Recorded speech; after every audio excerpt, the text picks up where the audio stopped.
Ravens fans, I am here with Ian Rapoport from the NFL Network. And Ian, I'm going to ask you the question that everyone asks me. It's one of the biggest questions around the NFL, which is the status of quarterback Lamar Jackson and a potential long-term contract extension. So what's the latest that you're hearing on that? Yeah, I think this is the at least the second off season, maybe third that we're doing this. I don't know. It all blends together. Yeah, I mean, few things more important for the Baltimore Ravens than making sure their franchise quarterback is locked in. And I know it has been something that is important to the organization. I know Eric DeCosta is having one-on-one conversations with Lamar to try to lock him in, to try to get a long-term deal. It has not happened yet, and I don't know if it will. And you know, one of the problems and is also the solution is that the franchise tag is there. It's always a backstop. It lets everyone know he's not going anywhere unless the team is going to trade a bounty of picks for him, in which case, you know, there'd be a decision there. But, you know, I know that the Ravens want him to be there. I believe that he wants to be in Baltimore. It's just a matter of finding the right price and structure.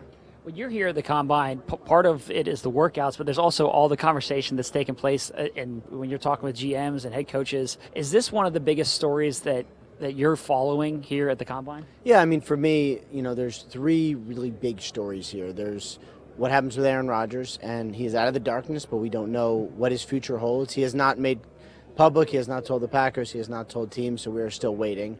You know, what happens to Lamar is another big one. And, you know, what happens to Lamar might be not much. It might be, okay, well, he gets the tag and then we'll see.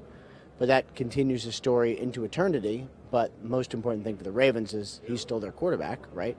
And then what happens to Derek Carr?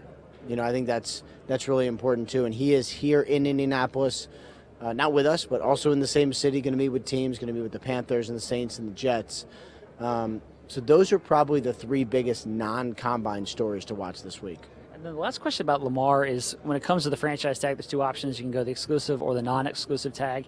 Do you have any sense if it gets to that point, which of those tags? You know, when asked about it, Eric DeCosta said it's something he thinks about every day.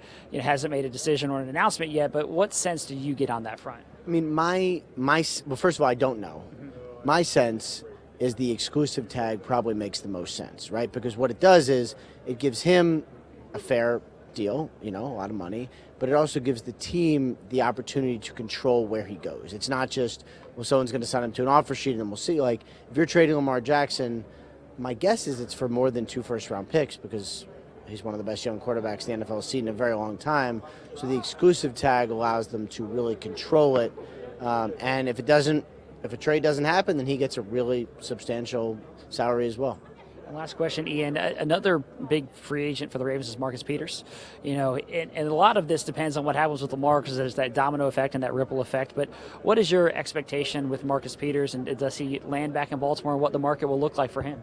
Yeah, I mean, for me, you know, Marcus Peters has bounced around some. He's gotten paid very well, but been to a couple different teams. It feels to me like, you know, his home is in Baltimore. We'll see. It's all money. It's all, you know, what is the value? But he likes it. They like him. I actually wondered if they might do a deal mid-season last year to try to get, you know, Baltimore and DeCosta will do that, the mid-season, kind of late-season deals.